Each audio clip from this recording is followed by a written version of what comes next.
আসসালামু আলাইকুম সুপ্রিয় দর্শক, আশা করি সকলেই ভালো আছেন। আজকে আপনাদের মাঝে একটি চাঞ্চল্যকর তথ্য, যা শোনার পর আপনারা অবাক হয়ে যাবেন এবং বলতে বাধ্য হবেন যে সামান্য একটি ঘটনার জন্য, এই সামান্য একটি বিষয়ের জন্য এত বড় পদক্ষেপ নেওয়া কি ঠিক হয়েছে? প্রিয় দর্শক, ঘটনাটি ঘটে ভোলায় গত শুক্রবারই।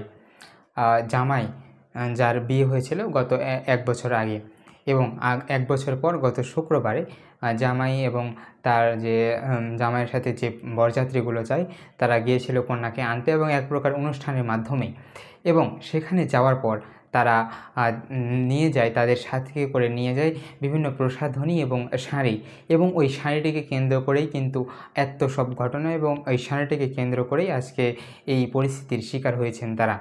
শাড়িটি যখন নিয়ে যায়, তারা জানায় যে শাড়িটি নিয়েছে একজন মুরব্বির মাধ্যমে, শাড়িটিকে তাদের হাতে দেওয়া হয়।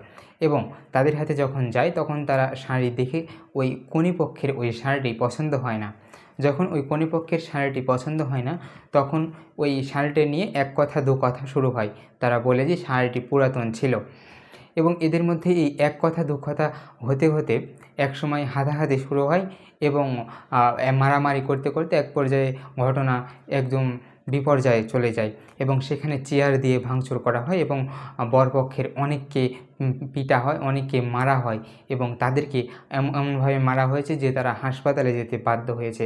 এবং একটি ভিডিওতে দেখা যাচ্ছে যে ওই বরপক্ষকে পুকুরে নামিয়ে পর্যন্ত মারা হচ্ছে।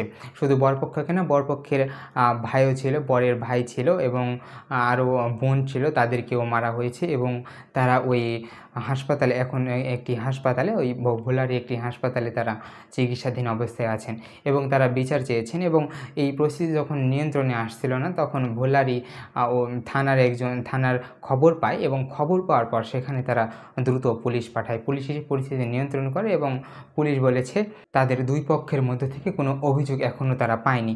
যদি তারা দুই পক্ষের মধ্য থেকে কোনো অভিযোগ পায়, তাহলে সেই অনুযায়ী তারা অবশ্যই ব্যবস্থা নেবে। প্রিয় দর্শক, এই শাড়িটিকে কেন্দ্র করে এত কিছু হয়ে গেল, এবং মেয়ের মা বলেছে যে এই শাড়িটি নিয়ে এসেছিল সেগুলো পুরাতন। এবং তারা যখন বলে যে পুরাতন কেন নিয়ে এসছো, তখন নাকি তারা বলছিল যে আমাদের বউকে আমরা আজ পুরাতন শাড়িতে নিয়ে যাই, আর যেটা দিয়ে পারি সেটা দিয়ে নিয়ে যাই, সেটা সম্পূর্ণ একান্তই আমাদের ব্যাপার। এই বিষয়টি নিয়ে তাদের মাঝে কথা কাটাকাটি হয়, এবং এক পর্যায়ে তাদেরকে মেরে তাদেরকে হাসপাতালে পাঠানো হয়। প্রিয় দর্শক, এলাকাবাসী এবং স্থানীয়রা এই ঘটনার বিচার দাবি করেছে, এবং সবাই এই ঘটনার বিচার জানাচ্ছে। প্রিয় দর্শক, আজকে এই পর্যন্তই। দেখা হচ্ছে নতুন কোনো ভিডিওতে আরও এক নতুন তথ্য নিয়ে। ততক্ষণ পর্যন্ত ভালো এবং সুস্থ থাকবেন। আজকে এখানেই বিদায় নিচ্ছি।